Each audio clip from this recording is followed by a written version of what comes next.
Lisa W. Miller is a consumer marketing strategist who we wanted to get on to kind of help us through this time right now. We're understanding that really the cost of living is we haven't seen it be this expensive to just get by, Lisa, in the last 4 decades. Groceries and gas and rent and everything's going up, it feels like. So give me some sense how the consumer is getting by. What are you seeing as far as trends are concerned? Well, good morning. And yes, unfortunately, with a 40-year high in inflation, for a lot of consumers out there, there is just no margin of error for literally their day-to-day expenses. What the data is showing is that today's things cost about $341 more today for the exact same things versus several months ago. And that just makes it very challenging for people, especially that are making, lower wages. I was in California last week on vacation, and the price of gasoline was $6. $6. I don't understand how folks can make that work, especially if you're a single mom with one job and several kids. I mean, there's no wiggle room left for families, is there? There is absolutely not. And there are about 32% of Americans that are making $15 or less. And that's of families. And that just makes it impossible. If you think about that's $31,000 a year. And to be able to feed families, to be able to just pay your bills, buy gas, drive, it's tragic. And a lot of these, the workers, even in Texas, that number's higher. It's actually 40%. And so we just have to know that there's just a lot of struggle right now. And it's difficult skipping meals, racking up credit card debt just to survive. I want to go back to what you just said. Lisa Miller's with us, by the way, consumer marketing strategist. You said skipping meals. Are you seeing that as a trend among families to make ends meet? Well, what we're seeing is that single moms are actually skipping meals just to be able to have food for their children. And then when you look at, I added a question in my survey this last weekend about, grocery items being out of stock. And single moms are much more likely to be able to not find what they need. Almost 70% of single moms basically said, I can't find what I need at the grocery store, versus about half of total U.S. So it's just every which way. There are just so many struggles right now that are happening out there. Well, that confuses me, I'll be honest with you, because single moms and married moms and families shop in the same places. Why would they have a difficult time finding things? I think the supply chain issues, while I don't have data, my hypothesis based on what I do see is that when you think about possibly the areas where some of these families are struggling, that maybe the supply chain issues are hitting those grocery stores, maybe possibly more than other grocery stores.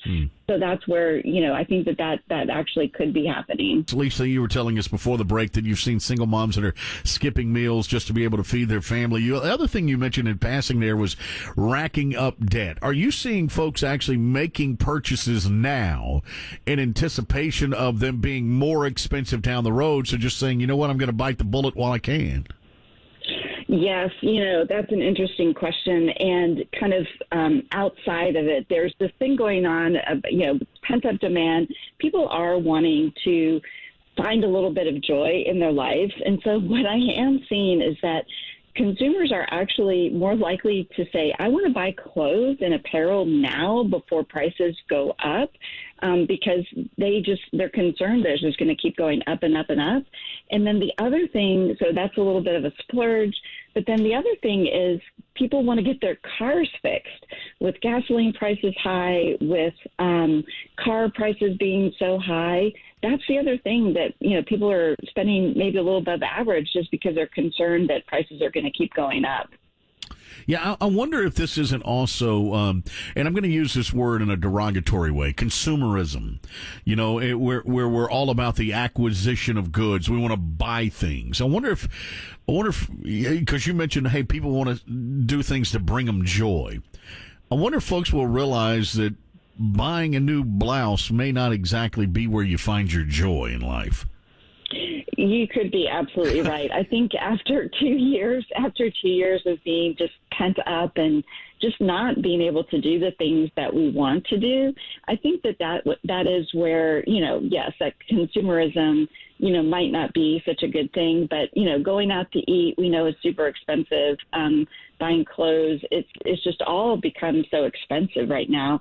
I think one of the unfortunate things that we are seeing in the data, again, just the data from last weekend, is that when I look at people that say I'm very lonely, about 23% of Americans say that they feel very lonely, but that number is almost twice as high at 40% for single moms.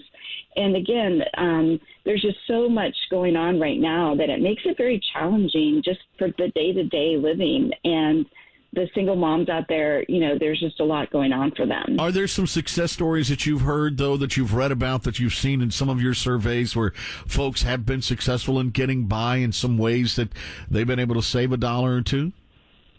Right. Well, what's happening now is that, interestingly, when you think about the choices that we have today to help us with our budgeting, a couple of things would be that, private label brands today are actually much, much better quality. So the Walmarts of the world, the Krogers of the world, and typically when we have these inflationary times, those private label brands do get to see a little bit of surge in purchasing, just because it does help people spend a little bit more money or save money. And then the other thing would be is just, cooking more at home. Yep. Just making a budget. But like I said, I've been studying all of this consumer for, since the beginning of COVID, and people do need to budget a little bit for joy. And because we all need that, we all need to find a little happiness. And so in the data, what I have is that when people are going out, maybe they aren't going out as often, but they are splurging a little bit. And I think that that's a good thing, because I do think we all need to find a little bit of happiness, whether it's going to the park and having a picnic, going to a restaurant, going to a movie. We all just need to find a little bit of joy right now. Lisa W. Miller, consumer marketing strategist, thanks for the insight here today.